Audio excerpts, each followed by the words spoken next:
What cheer, y'all? Welcome back to Right at the Wire. Well, we had kind of a monkey wrench because of the weather down in Kentucky. So the Saturday card for Keeneland has been moved to Tuesday, April 8th. And we've got our full card selections. We're going to do best bets, value plays, and we'll have some sequences for you as well. But these are my full card selections for Tuesday. So I'll give you a minute to take a look.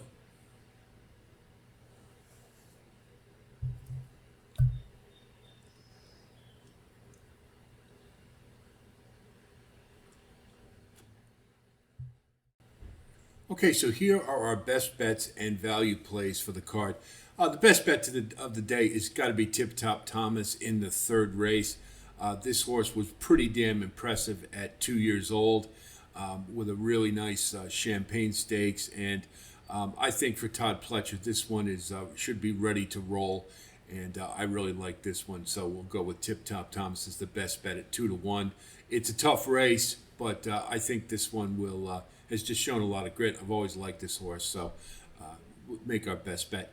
Long shot, first race right off the bat at Keeneland. We're going to go with Steez. This is a first-time starter for Riley Mott. He went out and got Jose Ortiz, who's just been on fire as a jockey. This one is by Vekoma, and it's a race that it's pretty. I mean, there's some talent in here, but Camp Hale, I mean, he hasn't broken his maiden yet, and yeah, he's classy and everything, but you just have to try to beat him. So we're going to do that right off the bat with a 12-1 shot that looks pretty good for me. I think the tab looks good, and as a first-time starter, I think has every reason to win this race. If Camp Hale does what he normally does, which is just kind of fall short in the stretch. So we'll go with the long shot. Value plays, obviously at Keeneland, we've got quite a few. Out of deductions is in the fourth race, which is kind of a funky turf race. And this one is coming off the bench, but the tab looks good. And the last race seemed to be making a move forward. And it's just kind of a weird race because all the speed's on the outside. So it's I think that and a couple of them are a little questionable that we noted we haven't seen in a while, and that one always seems to disappoint and probably will take a lot of money. So we'll go with out of deductions. Fountain Lake in the maiden in the fifth race at 20-1. Again, another one that looks pretty good. Might be under the radar. There's a couple of a lot of the entrants in that race are for high profile barns, but a lot of them look like they need a little bit of work, and they're not quite there yet. So Fountain Lake looks like he's on his way for John Ortiz, who's always dangerous. So at 20-1, we'll throw as a value play. And we got to remember, of course, these horses don't have to win; they just have to be in the money on your exotic tickets. Of the value plays, I love Table Flirt. Nitrogen is going to be very tough to beat in the sixth race, but I really liked what I saw for Bill Mott's charge here. Table Flirt closed like a freight train and has a really good chance to upset the race. I think Nitrogen's really hard to beat, but Table Flirt at 20-1, you don't get Bill Mott at that price too often. I think is a natural. Extra Añejo in the seventh race for Steve Asmussen. His barn's just really clicking right now. I really like the tab from Extra Añejo. Yes, this horse has been disappointing at times. And, we had so much hype at 2 years old and really hasn't seemed to have built on it. But I'm going to trust that Asmussen's got this one in gear. And like I said, the tab looks really good. And at 8-1, I think is worth a shot at taking a look at. Dazzling Move in the turf sprint in the Shakertown is going route to sprint. And I liked what I saw. Or not the turf sprint, but in the eighth race, the Commonwealth. I believe it is. A lot of races. Sorry. It's the eighth race. But Dazzling Move, moving route to sprint, looks kind of sneaky, dangerous in there. And is coming up from Gulfstream for Safi Joseph and might be flying under the radar. So one to kind of take a look at. Underneath, I think, is the best bet. Think big in the turf sprint. The Shakertown, what do you know? I mean, they're always so wide open. There's a couple in there that are shorter prices that I think are pretty vulnerable. We're going to go with Valentine's Candy in there, who's at 6-1. I think is a great bet for Steve Asmussen. But Think Big at 15-1, I think stands a chance to get up into the money. Coming from off the pace, not always the best place to be in a turf sprint, but I think looks pretty good. And then finally, in the 11th and last race, It's My Life is coming off a pretty smart win. And, I think at 15-1 is really enticing. The 11 hole is problematic, to be sure, but this one does come off the pace and I think has a really good shot to get into the money. So there's plenty of value. It's Keeneland. There's a lot of these races I looked at that it seems like the pretty chalky on its face, but as we know with Keeneland, you can throw a lot of that out the window. These are tough races. So imperative to find value where you can.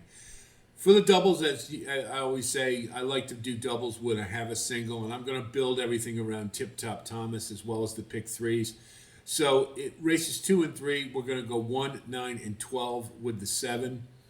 And then in races 3 and 4, we want to go with a 7-2 cold because the 2 is probably going to be a pretty short favorite, so we can leverage there. And then we'll go 7 on top of 1, 2, 3.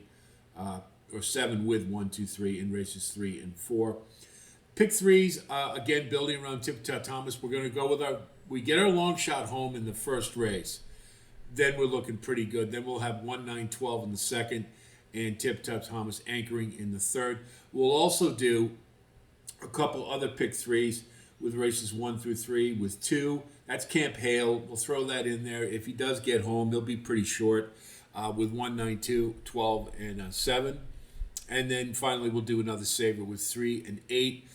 Brad Cox has got one in there, the 8, that might be sneaky good, and you probably get a decent price, has a shot.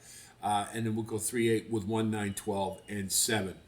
Then in races 2 through 4, we'll do 1, 9, 12 with 7, and we're going to single the 2 as a probably pretty short price. And then we'll do one more with 1, 9, 12. That's West Hollywood in the fourth race, number 2. And then we'll do another one, 1, 9, 12 with 7 with 1, 3. So we have some leveraging we can do in the doubles and the pick threes. We've got, now these are for the faint of heart, not for the faint of heart, rather. The pick 5 and pick 6. The early pick 5, I think, is a pretty tough one, but I want to give you guys another sequence if you want to go for it. We'll go with 7 and 8, our long shot in the first race. We get that one home, and this could pay pretty well. Then we'll go 1, 9, and 12 with Tip Top Thomas, our single, in the third. Then we'll go 1, 2, 3 in the fourth. And race 5, we'll go 4, 7, and 11. That's a $54 ticket on a $1 base.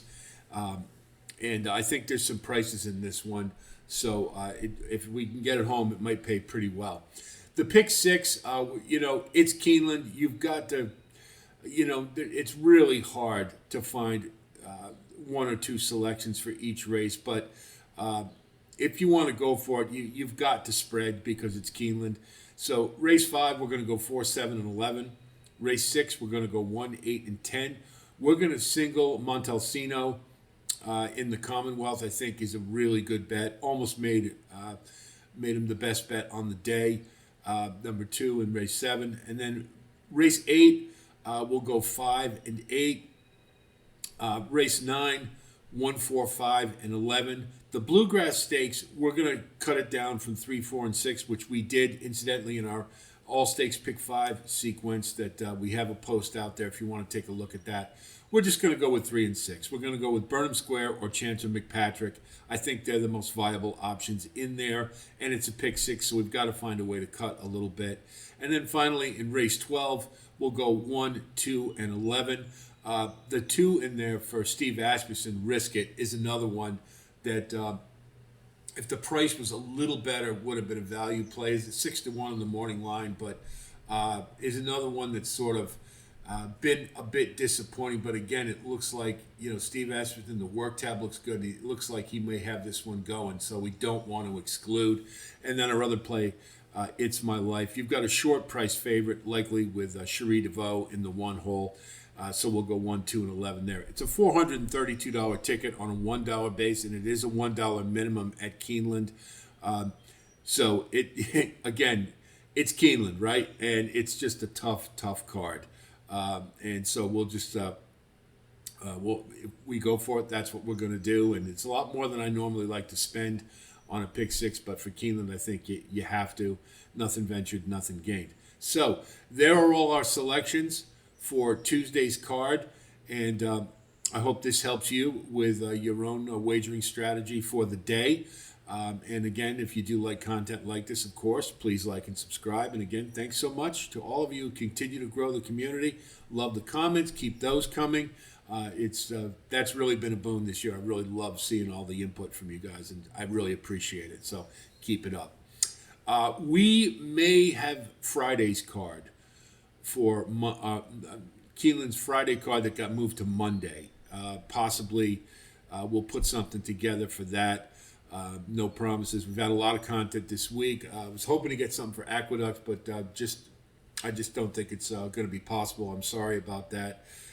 Still going to try to do the UAE Derby, and we're going to endeavor to get that. That was requested, so we are going to try to put that out. So be on the lookout possibly for that. No promises. I'm just not sure if I have the time, but I'll try at my best. So anyway, should be a very fun day of racing without a doubt, and we've definitely got some value in there.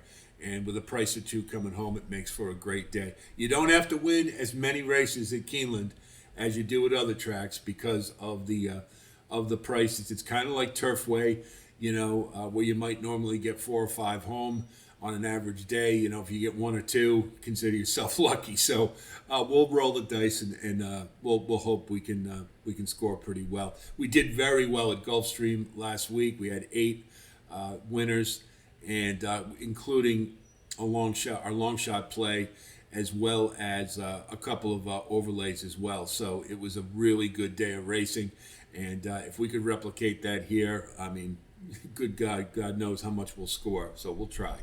Anyway, that's it from here. I'll talk to you soon, and until then, be well.